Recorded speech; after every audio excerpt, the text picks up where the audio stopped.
그렇죠? 자, 2020학년도 대비해서 전공생물 설명회 한번 해보도록 할게요. 저는 신범식이고요.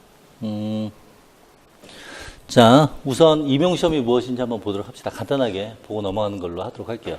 일단 뭐 응시 대상 여러분들 뭐 다 자격은 돼 있을 거라고 생각하고, 근데 혹시라도 이 한국사 능력 검정 시험 안 본 친구들은 빨리 보도록 하세요. 보면은 5월까지 합격을, 그러니까 이 시험을 통과하지 않은 학생들 같은 경우는 좀 힘들어 하더라고요. 왜냐하면 5월이면 그 심화과정 후반부이기 때문에 그때까지도 한국사 검정 능력 시험 때문에 고생하면 다른 과목 제대로 공부를 못하니까 미리 따놓으면 좋지만 아직까지 안 했다면 아마 2월에 있을 테니까 그때는 꼭 합격하는 걸로 해서 빨리 끝내버리도록 하고, 시험 일정 간단히 보면은 일단 10월 달에 최종 공고가 납니다. 그래서 TO가 어느 정도인지 그 정도 나오고요. 그 시험은 예전에는 12월 초였지만 작년부터는 11월 말 토요일 날 그렇게 하는 걸로 돼 있어요. 자, 그래서 작년 같은 경우에는 경쟁률이 좀 높았어요. 예전에 비해서. 재작년의 경우에 있어서는 이 170명이 넘었기 때문에 경쟁률이 10대 1 안쪽이었는데 작년 같은 경우는 12대 1 정도 됐습니다.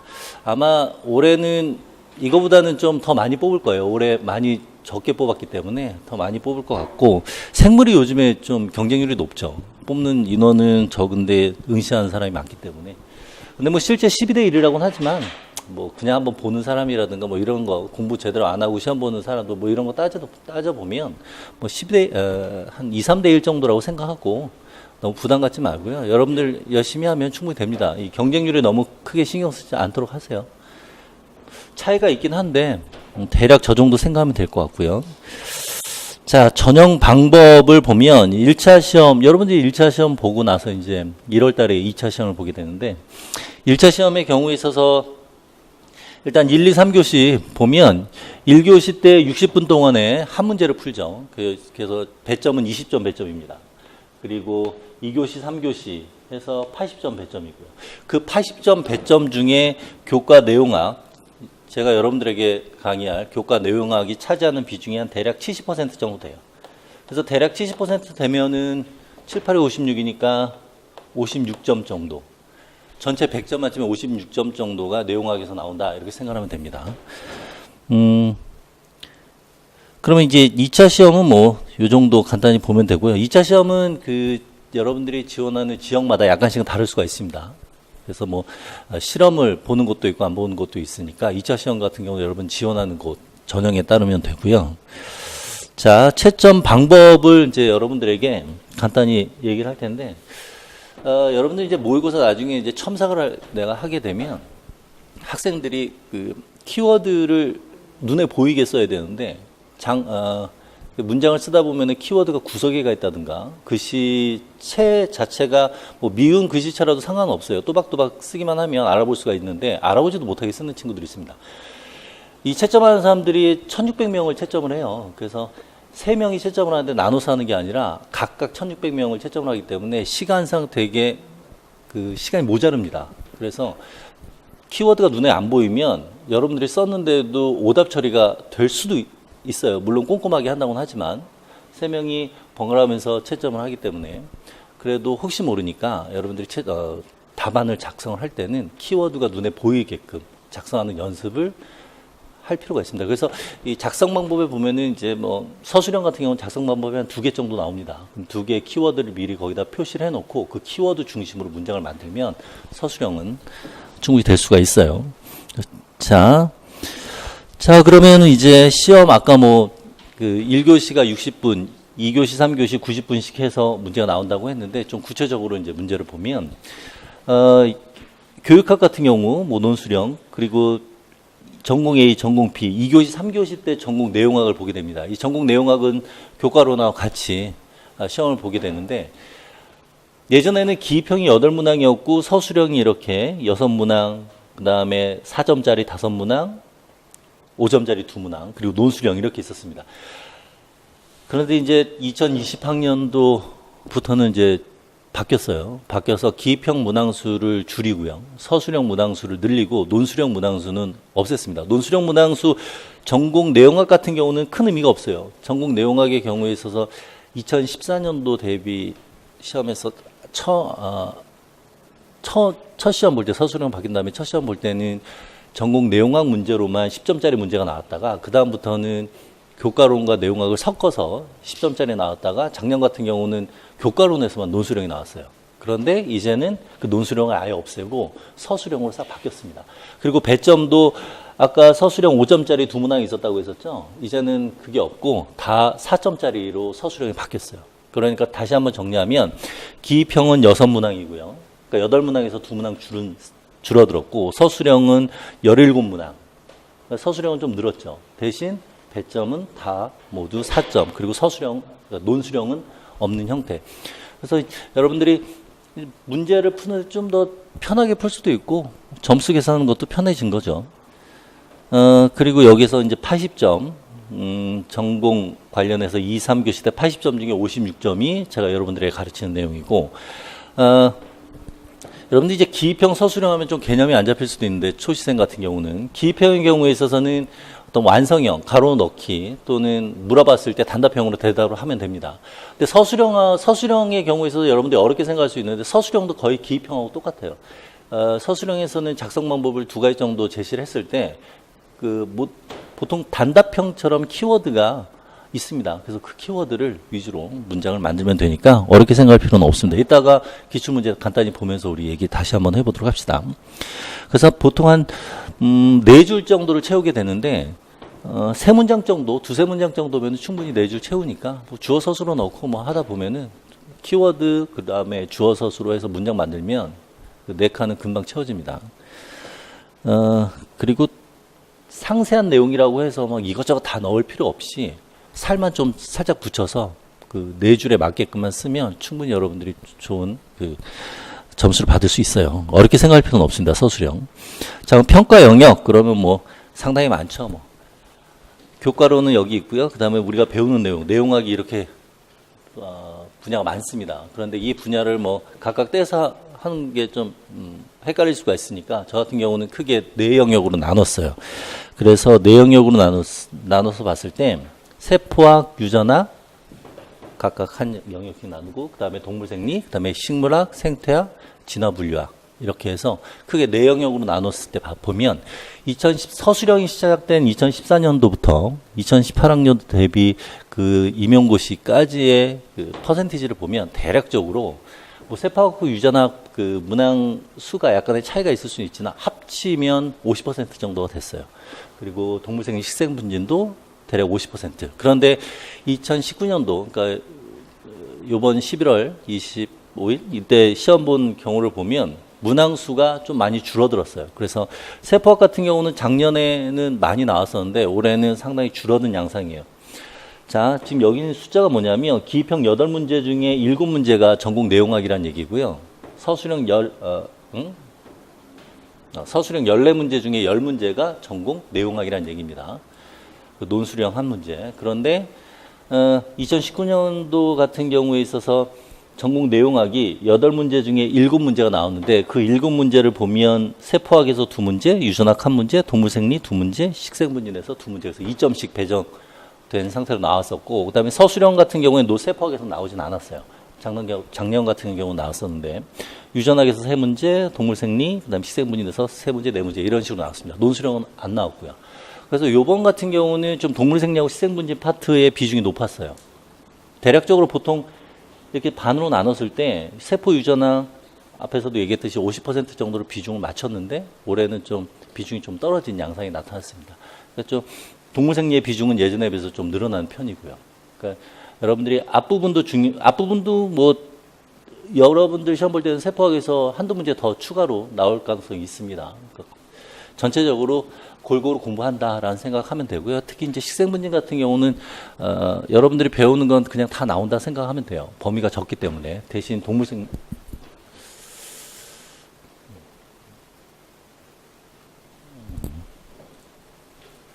동물생리 같은 경우는 범위가 넓습니다. 넓은데 나오는 양은 좀 적고요. 어쨌든 여러분들이 이 정도 출제 경향이 보인다 정도로 생각하면 되고요. 그럼 이제 문제 유형에 대해서 한번 봅시다. 문제 유형은 여러분들 기출문제를 그러니까 간단하게나마 초이생 같은 경우는 풀어보면 좋은데 한 번 정도 문제가 어떤 식으로 나오는지를 한번 보는 건 좋아요. 근데 여러분들이 생각했던 것만큼 그렇게 어렵게 나오진 않습니다. 일반 생물학 수준에서 나오고 여러분들이 공부한 좀 어느 정도 했다 하면 충분히 풀 수 있을 만큼 기입형 문제는 간단해요. 그런데 기입형 문제의 특징이 좀 단량체 수준을 물어보는 문제들이 좀 나와요. 뭐 재작년도 그랬고 작년도 그랬고 여기서 보면 왼쪽부터 한번 볼까요? 그람 음성세균의 외피 구조 뭐 나타냈고 이런 식으로 표현되어 있는데 여기에서 펩티도 글리칸이라고 하는 세포별 구성 성분을 구성하는 단량체 두 가지가 어떤 것이냐 이런 식으로 단량체를 물어보게 됩니다. 그리고 오른쪽의 경우에 있어서도 요번에 나온 건데 상당히 간단한 얘기죠. 간극연접이고요. 근데 보통 이제 간극연접의 기능 어떤 뭐 어느 세포에서 간극연접이 무슨 기능을 한다 뭐 이런 얘기들이 주로 나오고 그런데 여기 2019년도에서 물어볼 때는 그 기능보다는 간극연접을 구성하는 단량체가 무엇이냐 이런 식으로 단량체를 물어봐요. 그러니까 여러분들이 공부할 때를 보면 분자 수준에서 그러니까 생화학 수준에서 단량체를 알아둘 필요가 있습니다. 서술형에서도 이런 식으로 단량체를 물어보기도 해요. 그러니까 기입형뿐만 아니라 서술형에서도 이런 식으로 물어보니까 여러분들이 단량체를 좀 신경 쓸 필요가 있습니다. 그래서 이 간극연접이 원래 세포 둘이 붙기 때문에 각각 코넥손이라는 구조가 붙는 것이고 그 코넥손을 구성하는 게 코넥신이라고 하는 이 단백질 6개가 붙는 거예요. 그래서 여기서 이 코넥신이라는 걸 물어봤죠. 그러니까 이런 식으로 단량체를 좀 알아둘 필요가 있고요. 이것도 보면 이제 데스모 좀 간단한 기본적인 것들 물어봅니다. 기본적인 것들을 물어보는데 좀 더 파고들어서 단량체 수준에서 물어보니까 여러분들이 공부를 할 때 이거 뭐 간단한 거네 넘어가지 말고 조금 더 파고 들어가서 단량체는 무엇일까 이 정도로 알아둘 필요가 있습니다. 자, 그 다음에 두 번째 기입형 유형을 보면 상당히 간단한 기본적인 내용들을 물어본다는 거. 특히 이제 2018학년도 같은 경우는 2014학년도 때 이 공식을 물어보는 문제가 나왔었는데 그 공식을 이용해서 또 문제를 풀어보는 문제가 또 나왔어요. 그러니까 여러분들이 생물학을 공부하게 되면 단순하게 암기하는 것이 아니라 이해를 먼저 하고 그 다음에 암기를 하게 됩니다. 그래서 이해를 하기 위해서 배우는 백그라운드 지식 중에서 문제가 이런 식으로 나오니까 이해하기 위해서 배우는 기본 수준의 내용들도 잘 알아둘 필요가 있습니다. 그러니까 어려운 것만 공부하지 말고 그렇게 많이 어려운 문제들이 별로 안 나와요. 그러니까 어려운 문제만 파고들려 하지 말고 기본적인 것부터 확실히 한 다음에 그 다음에 확장돼가는 식으로 공부를 할 필요가 있고 그리고 이제 19학년도 보면 이거 너무 기본적인 얘기죠. 이거 이제 차등전이 물어보는 거하고 빈도수 증가한다는 거 이것도 되게 기본적인 건데 그런 기본적인 것들이 나오니까 어렵게 생각할 필요가 없습니다. 그리고 문제 출제되는 경향을 보면 기출됐던 파트에서 계속 나와요. 그러니까 상당수 문제들이 기출됐던 부분에서 나오게 되는데 기출됐던 부분에서 나오다 보니까 이제 그 전에 나오지 않았던 단량체 같은 것들을 물어보거나 아니면 그냥 기본적인 것들, 여러분들이 헷갈려서 틀릴 수 있을 만한 것들을 물어봐요. 여기서 이제 헷갈려서 틀릴 수 있을 만한 거는 이게 차등전인데, 요걸 이제 또 평형전이라고 또 착각해서 쓰는 친구들도 있기 때문에 그런 것들을 물어보니까 어렵게 생각할 필요는 없습니다. 기입형 같은 경우는. 그래서 기입형은 주로 이렇게 간단하고요. 자, 이제 서술형 한번 봅시다. 서술형 앞에서, 서술형에서 단량체 수준에서 문제가 나온다고 했었죠.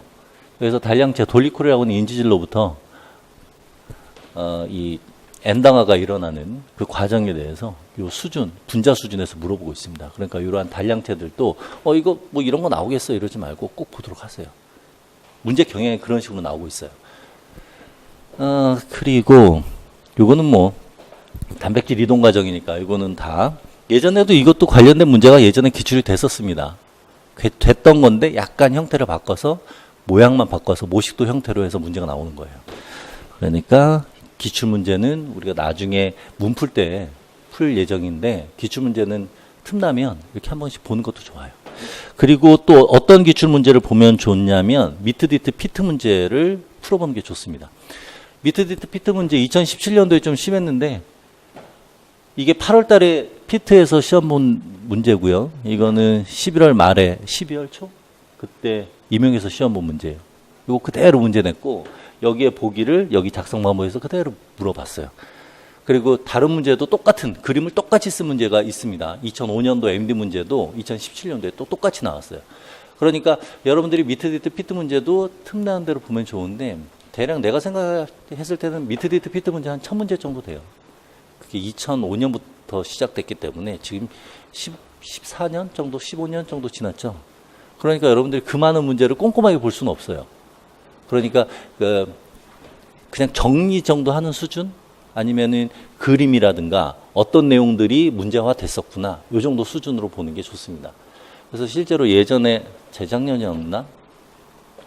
그 4학년 학생이 한 번에 합격을 했어요. 근데 그 친구가 처음 왔을 때는 정말 일반 생물학도 제대로 모르는 학생이었는데, 근데 그 친구가 되게 성실하게 공부를 하고, 성실하게 했어도 그렇게 합격하기 쉽지 않잖아요. 나중에 이제 찾아와서 좀 얘기를 하게 됐는데, 그 친구가 기출문제를 내가 정리를 하라고 했더니 정말 자기가 정리를 했더라고.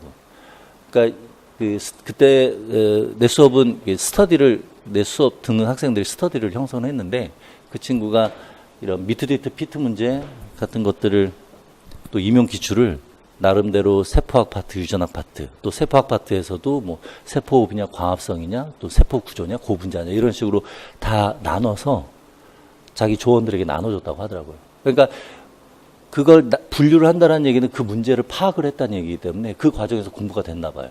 그러다 보니까 시험을 볼 때 좀 높은 점수가 나와서 실수로 6점인가 8점 틀렸는데도 합격을 했다고 하더라고요. 그러니까 여러분들 초시생, 특히 초시생 같은 경우는 주위에서 듣는 소리 들어보면 처음에는 안 돼. 2, 3년은 해야 돼. 이런 소리 듣는데요. 처음에도 됩니다. 그러니까 열심히 하면 돼요.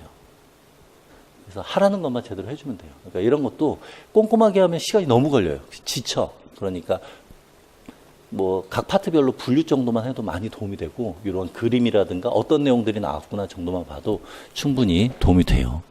자, 이런 식으로 이제 미트디트 피트 문제도 그대로 인용해서 쓰는 경우도 있다. 그리고 그쪽에서도 임용 문제를 차용해서 쓰기도 합니다. 그래서 문제는 임용 기출뿐만 아니라 다른 문제도 간단하게 볼 필요는 있다라는 것이고요. 그다음에 이제 서술형 세 번째, 이게 2019년도에 나온 형태인데, 이게 발생학인데요. 지금까지 기출이 됐던 부분만 말고 되지 않은 부분에서도 나오기 시작합니다. 작년에도 그런 문제들이 있었고요. 특히 작년 같은 경우도 이제 번역 같은 경우는 게시 파트는 안 나왔었는데, 딱 보면 이제 나올 법한 문제들이 있는데 그런 것들이 이제 슬슬 나오기 시작하고 있어요. 왜냐하면 기출된 내용만 하면 학생들이 너무 잘 푸니까 약간 벗어나는 내용, 중요도가 높은 내용들 문제가 나옵니다. 초파리 같은 경우는 전우축과 관련돼서 문제가 나왔었어요. 비코이드 아노스에서 전우축, 이제는 등배축과 관련된 문제가 나왔습니다. 등배축과 관련된 문제가 나오는데, 이렇게 다루지 않은 내용이 나오게 되면 여러분들이 문제를 충분히 풀 수 있을 만큼의 힌트를 줘요. 자, 요 문제 한번 볼까요? 그러니까 이렇게 긴 문제라고 해도 어렵게 생각할 필요가 없는 게, 도살 단백질의 세포 내 위치를 변화시키고, 그러면서 이제 도살 단백질 세포 내 위치 변화를 기능과 연관해서 설명하라 그랬죠. 자, 도살 단백질이라고 하면은, 자, 도살 단백질 야생형에 비해서 도살 단백질을 결실시켰더니 여기 보였던 부분이 사라졌죠. 그렇죠? 그러니까 도살 단백질이 이 아래쪽에 있구나. 그럼 이 아래쪽은 어디예요? 배 쪽이죠. 여기 배 쪽, 등 쪽 힌트를 줬잖아요. 그러니까 배 쪽 형성에 관여를 하는구나. 이렇게 볼 수가 있고요. 그러면 세포 내 위치는 어디냐? 세포 내 위치를 보면 여기 동그란 게 핵이에요. 주변이 세포질이고. 그러면 얘는 핵에 모여있다는 거 알 수가 있겠죠.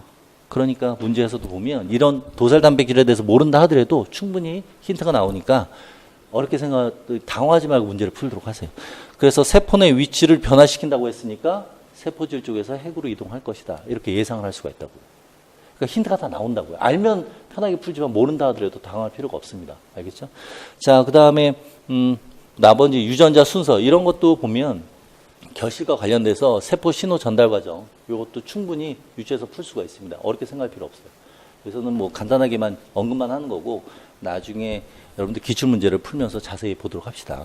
이 정도 수준. 그러니까 문제가 길고, 이거 기출되지 않았던 문제인데? 라고 해서 당할 필요가 없을 만큼 임용에서는 어느 정도 여러분들이 충분히 풀 수 있을 수준에서 문제가 나와요. 대신 공부를 해야죠. 공부를 하면 충분히 풀 수 있어요. 그러니까 초시생이라 하더라도 충분히 합격할 수 있다는 자신감 가지고 열심히 성실하게만 하면 됩니다. 자, 그러면 생물학이 무엇인지 우리 앞에서 간단히 언급했는데 다시 한번 보도록 합시다. 생물이라는 것은 원자 수준부터 출발할 수가 있겠죠. 그래서 분자. 여러분들이 이제 배우는 거는 원자보다는 분자 수준, 고분자 수준부터 중점적으로 다루게 됩니다. 그러면서 점점 확대해서 가게 되는데 세포 이전까지가 세포학이고요. 세포 구조와 관련된 얘기들, 뭐 대사 과정 얘기들. 그리고 그러한 세포 내에서의 물질 대사 과정이라는 것은 단백질이라는 것이고 단백질은 유전자로부터 만들어지는 것이죠. 유전자로부터 만들어지는 건 단백질만 만들어지죠. 학생 중에는 또 유전자로부터 당이 만들어진다라고 이상하게 생각하는 친구들이 있는데 유전자로부터 만들어진 건 유일하게 단백질입니다. 당이라든가 지질은 그 단백질 효소에 의해서 만들어지는 거니까 그 과정을 다룬 게 세포학 유전학이에요. 이 파트. 자, 그러면 세포 이후부터는 어떻게 되느냐 하면은 이제 생리학이라고 표현을 합니다. 보통 이제 동물하고 식물 생리학은 좀 다른 편이기 때문에 강의에는 보통 동물 생리학 위주로 하고요. 문제도 동물 생리학에서 아까 5문제나 나왔었죠. 그럼 동물 생리학은 무엇을 배우냐면 기관 개에 대해서 배워요. 근데 이제 식물의 경우에 있어서는 기관계가 없고 기관에서 끝납니다. 그래서 식물학은 좀 다루는 내용이 좀 다르기 때문에 식물학을 나중에 빼서 따로 얘기를 하게 되는 것이고. 그러면 이렇게 해서 기관계들이 모여서 개체가 됐으니까 개체 이후부터는 그때는 생태학, 분류진화학 이렇게 다룰 수가 있어요. 그래서 개체 수준에서 어떤 일이 일어나는지 개체군, 그다음에 군집 수준에서 어떠한 일이 일어나는지 그리고 이 생물 집단과 무생물 집단을 합쳐서 생태계라고 하는데 생태계에서 어떤 일이 일어나는지 무생물적 요소까지 다루는 게 생태학이고 그러면 이러한 다양한 군집을 구성하는 여러 종의 생물들이 만들어지는 과정은 진화라는 과정이고 그렇게 다양한 것을 우리가 이렇게 묶어서 구분할 필요가 있으니까 분류학이라는 게 나왔고요. 이런 식으로 여러분들이 배우는 내용은 이게 다예요. 어찌 보면 상당히 방대한 내용처럼 보여도 여러분들 머릿속에 내가 배우는 내용들이 요거구나 라고 머릿속에 딱 입력을 시켜놓고요. 이 각각을 동물생리학, 유전학 이것을 하나의 폴더로 만들고 그리고 그 폴더 속에 다시 세포의 구조, 고분자, 세포호흡, 광합성 이런 것들을 또 폴더로 만들고 그 폴더 속에 다시 여러분들이 여러 가지 기작과 관련돼서 소제목을 또 폴더로 만들고 그런 식으로 그 안에다가 내용을 저장을 해두면 여러분들이 문제를 풀 때 이것은 세포학에서 어느 파트였구나. 이것은 동물생리학 파트지만 세포학에 있는 것과 연관지어서 어떻게 풀면 되겠구나 해서 폴더 안에 있는 내용들만 쏙쏙 끄집어내면 돼요. 그러니까 여러분들이 공부할 때 항상 머릿속에 체계화해서 공부하게 되면 단순하게 구체적인 내용들을 달달달달 외우지 말고 전체적으로 체계화하고 그 내용들을 숙지를 하게 되면 그렇게 분량이 많다라는 생각도 안 들고요. 정리가 됐기 때문에 까먹지도 않습니다. 그래서 여러분들에게 공부를 하는 방법은 이따가 얘기하겠지만 좀 노트 정리를 할 필요는 있어요. 공부할 때 귀찮더라도 노트 정리를 하면 여러분들이 머릿속에 체계화가 일어나니까. 자, 그러면 여러분들이 이제 1년 동안 공부를 해야 되는데 어떤 식으로 공부하는지 한번 봅시다. 일단은 일반 생물학을 들어야 돼요. 왜 일반 생물학을 들어야 된다라고 강조를 하냐면 예전에 이제 어떤 학생 같은 경우도 몇 년 동안 공부를 정말 열심히 했대요. 근데 성적이 안 나오는 거예요.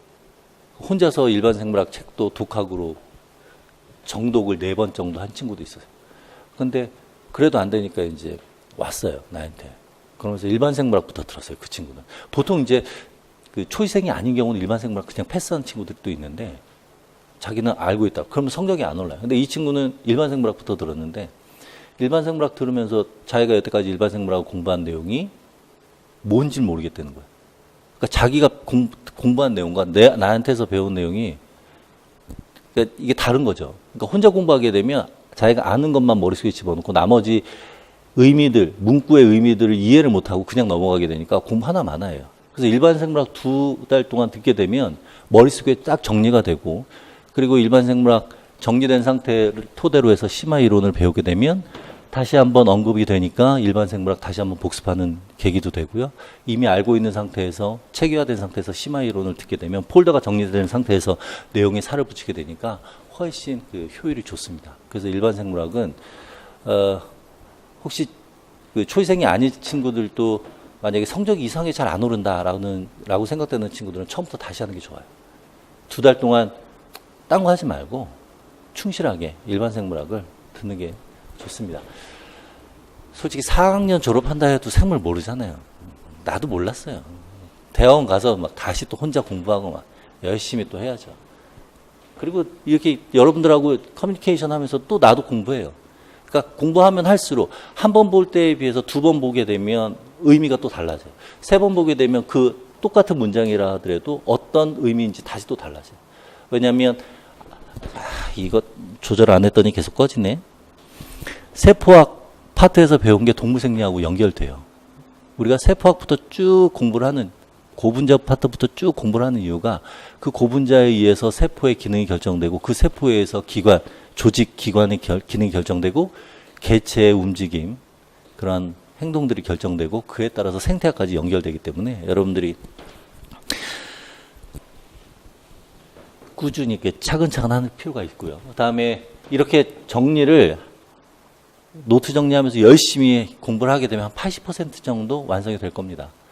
그러면 열심히 하면 그러면 나머지 문제풀이하면서 다시 한번 정리하면서 100% 도달하게 되고 이때 기출 문제를 풀면서 아 내가 배운 내용들이 이런 문제 모르는 상태에서 기출 문제 풀면 이거 왜 이래 이러지만 알고 있는 상태에서 기출 문제 풀면 아 이거 이거구나 아 내가 배운 내용이 이런 식으로 문제가 되는구나 이거 별거 아니네 아 이럴 때는 끄집어내는 게 이쪽에서 끄집어내고 저쪽에서 끄집어내면 되는구나 이렇게 생각할 수가 있습니다. 그러면서 마무리를 여기서 완전히 끝내야 돼요. 이때 다시 또 공부한다고 이런 생각하는 것보다 마무리를 다 끝낸다라는 생각으로 그리고 모의고사를 보면서 내가 머릿속에 집어넣어 있는 걸 아웃풋하는 연습을 해줘야 돼요. 그 아웃풋하는 연습은 쓰는 거 생각하는 거하고 쓰는 게 또 다릅니다. 그리고 첨삭을 통해서 교정을 받게 되면 좋은 점수를 받을 수 있어요. 그래서 예전에 그 언급한 친구들도 여기까지 잘 됐는데 여기에서 이상하게 앞에서 얘기했듯이 막 구석에다가 키워드 넣고 이상하게 써놓더라고요. 그래서 불필요한 사족 같은 거 없애고 필요한 것만 쓰는 연습을 하고 최종 정리하면서 쭉 전체적으로 정리를 한번 하는 시간을 가지면 충분히 가능해요. 충분히 좋은 점수 받을 수 있습니다. 자, 커리큘럼은 이 정도로 해서 2개월, 4개월, 뭐 3개월, 한 6주 이 정도로 하면 2주 전에 딱 끝나게 되니까 2주 동안 전체적으로 정리하고 다잡는 시간. 그러면서 좋은 점수를 받을 수가 있습니다. 자, 이제 학습 방법은 여러분들 나름대로 있겠지만, 개인적으로 여러분들이 얘기하고 싶은 거는 체계하기 위해서 노트 정리하는 거 귀찮더라도 하는 필요가 있고요. 내가 판서를 좀 많이 하는 편입니다. 여러분들 판서량을 줄이기 위해서 좀 여러 가지 방법을 생각하고 있긴 한데, 그래서 내 수업 듣는 학생들은 판서 그 자체 수업 시간에 판서가 다 끝나는 친구들이 있어요. 근데 이제 판서를 안 하고 대충대충 이렇게 교재에다가 표시해 놓으면 나중에 내가 어느 부분 찾아야지 하면 못 찾아요. 교재는 서술형이기 때문에 알아보기가 쉽지가 않아서 나름대로 자신만의 노트 정리를 갖는 게 중요하고요. 그리고 이해가 되면 앞에서도 얘기했듯이 전체적인 기작이 이해가 되면 중간중간 필요한 키워드만 머릿속에 집어넣으면 돼요. 그리고 이해를 했기 때문에 전체 기작을 다 쓸 필요는 없잖아요. 키워드 위주로 전체 개념만 잡으면 되니까. 그리고 기작 같은 경우도 전체 기작을 처음부터 끝까지 써라 이런 것보다는 관련된 중요 내용을 가지고서 특정한 부분만 쓰라는 문제가 나오니까 이해하면 되고요. 반복해야 됩니다. 그래서 노트 정리했으면 시험 보기 전까지 한 10번은 최소 10번은 보면 좋죠. 물론 그게 힘들어요. 하지만 알고 있는 건 패스하고 모르는 것만 볼 때 새롭고 기억이 안 났다. 그것들만 표시해서 보면 저 노트가 후반부 들어갔을 때 문제풀이 모의고사 단계에서는 상당히 위력을 발휘해요. 그래서 노트 정리하면서 표시 잘 해두면 모르는 부분 잘 표시해두고 반복해서 공부하면서 그 표시된 부분 하나하나 떼가면 다시 봤을 때 기억이 나면 떼어버리면 되죠. 그런 식으로 양을 줄이면 효과적으로 공부를 할 수가 있고요. 오감 활용이라는 건 집에서 혼자 공부할 때 말로 떠들면서 얘기하세요. 그럼 귀로도 듣고 공부하잖아요. 쓰면서 눈으로만 그냥 대충 보지 말고 쓰는 연습도 하고 눈으로도 보고 말도 하고 듣기도 하고 그런 식으로 공부를 하면 훨씬 효율성이 높아지고요. 스터디 그룹을 하는 게 좋습니다. 특히 이제 처음에 같은 공간에서 공부하는 친구들끼리 내 수업을 듣는 학생들은 그래요. 수업이 딱 끝나면 다른 장소에 가서 1시간 정도, 30분에서 1시간 정도 그날 배운 내용들을 서로 얘기하면서 자기가 몰랐던 내용 또는 잘못 알고 있던 내용들을 서로 의견 교환을 할 수가 있어요. 가르쳐 주다 보면 내가 잘못 알고 있었네? 이런 식으로 서로 얘기를 할 수가 있으니까 그런 스터디 같은 것도 하는 게 좋습니다. 물론 이제 다른 그 강의를 듣는 사람하고도 스터디를 하는 것도 괜찮고 수업을 듣는 학생들은 수업 끝나고 한 30분에서 1시간 정도 짧게 그게 쌓이면 상당히 큰 위력을 발휘해요. 그리고 내가 또 복습용 문제를 나눠줘요. 그러면 그 문제를 풀면서 이해 안 됐던 부분을 서로 얘기하게 되니까 그때마다 확실히 이해하고 넘어가게 되니까 따로 원래 이게 수업을 들은 다음에 시간이 지나서 자기가 보면 다 까먹잖아요. 원래 그날 바로 입력을 시키게 되면 시냅스가 강화되면서 훨씬 오래 기억을 할 수 있어요. 계속해서 반복되면 강화작용에 의해서 오래 기억될 수가 있으니까 스터디 그룹 같은 경우는 시간 너무 뺏기지 않는 선에서 하는 게 좋습니다. 자, 그 다음에 기본서 정독, 전공서 참독. 이거는 기본서는 정독하라고 하는데 시간적 여유는 없겠지만 최대한 관련된 내용들은 쭉 보는 게 좋습니다. 왜냐하면 설명을 들어도 이해 안 되는 부분들은 서술형으로 된 부분 보면 또 이해가 될 수도 있으니까. 그런 식으로. 전공서 같은 경우는 정독할 수는 없죠. 워낙 많은 양이니까. 그래서 그래프라든가 그림, 모식도 이런 것들. 아, 이게 어떤 그림이고 어떤 실험 그래프고 그것들만 파악하는 정도만 해도 상당히 커요. 그리고 나중에 이제 문제풀이 이후부터 시간적 여유가 생기면 아, 이런 그래프 문제 나올 것 같은데, 이런 실험 나올 것 같은데, 이런 그림 나올 것 같은데 같은 것들을 포스트잇으로 표시해 놓고 나중에 찾아서 다시 한번 보면 여러분들이 이제 뭐 기출 문제 출제될 걸 맞출 수도 있겠죠. 재수 좋으면 그런 식으로 하면 됩니다. 자, 여기까지 해서 쭉 달려왔는데 지금까지 우리 여러분들에게 말한 걸 보면 무엇을 공부해야 될지 그리고 어떻게 공부해야 될지에 대해서 얘기를 했는데 학생들이 항상 놓치는 게 있어요. 학생들이 무엇을 공부해야 되는지에 대해서는 열심히 합니다. 아, 이거 열심히 공부해야 되지. 좀 덜 비중을 두는 게 어떻게 공부하는지예요. 뭐 나름대로 공부하는 방법이 있는데 뭐 이런 식으로. 무엇을 배우는지는 어차피 같은 내용이니까 동일하고요. 똑같은 내용을 배운다 하더라도 어떻게 공부하느냐에 따라서 달라질 수가 있겠죠. 성적이. 앞에서도 얘기했듯이 이해하지 않고 암기만 달달달하면 의미가 없다고 했었죠. 문제 파악을 못해요. 암기만 열심히 정말 열심히 한 학생이 문제 파악을 못하더라고요. 이해가 안 됐기 때문에. 그래서 무엇을 공부하는 것보다는 어떻게 공부하는 게 상위 레벨이라고 볼 수가 있는데 근데 학생들 열심히 하는 학생도 있지만 공부하다 보면은 상당히 수동적인 학생들이 있어요. 그 학생들 내 생각에는 그 학생들은 왜 공부해야 되는지에 대해서 깊이 성찰을 안 한 것 같아요. 그러니까 내가 왜 공부하는지에 대해서 동기가 없으면 아무리 열심히 공부를 해도 머릿속에 안 남아요. 원래 이 즐기는 사람은 머리 좋은 사람이 즐기는 사람을 따라잡을 수 없죠. 이 즐긴다라는 건 관심이 있다는 얘기고 더 집중을 할 수 있다는 얘기예요. 머릿속에 오래 남아요. 그러니까 여러분들이 공부하기 전에는 가장 상위 레벨인 왜 공부하는지에 대해서 앞으로 한 2주 남았죠. 공부 시작하기 전까지. 고민을 많이 하세요. 어차피 여러분들 공부하기로 마음을 먹었으니까 여러분 스스로 공부를 할 수 있도록 동기 같은 것들을 생각하고요. 내년 이맘때쯤이면은 여행 한번 갔다 오고 2차 준비해야지 뭐 이런 식으로. 또 봄에 공부하다 이때쯤이면은 학생들하고 내가 학교에서 만나서 얘기하고 있겠지 뭐 이런 식으로 내가 조금만 고생을 하면 내년 이맘때쯤이면 나는 좀 여유 있게 내가 원하는 교단에 서 있겠지 이런 식으로 자꾸 리마인드를 해줘야 공부에 추진력이 생겨요. 지치지 않고. 그래서 여러분들이 요거는 반드시 잘 생각을 해야 돼요. 내가 왜 공부하는지. 그냥 수동적으로 있으면 안 돼요. 왜 공부하는지를 알아야 능동적인 공부가 가능합니다. 능동적으로 해야 돼요. 알겠죠? 자, 여기까지 해서 설명은 요 정도까지만 얘기하고요. 뭐 여러 가지 뭐 또 궁금한 점이 있으면 나에게 물어보고 그렇게 하도록 합시다. 자, 여기서 맞추는 걸로 하도록 하죠. 자, 수고했습니다.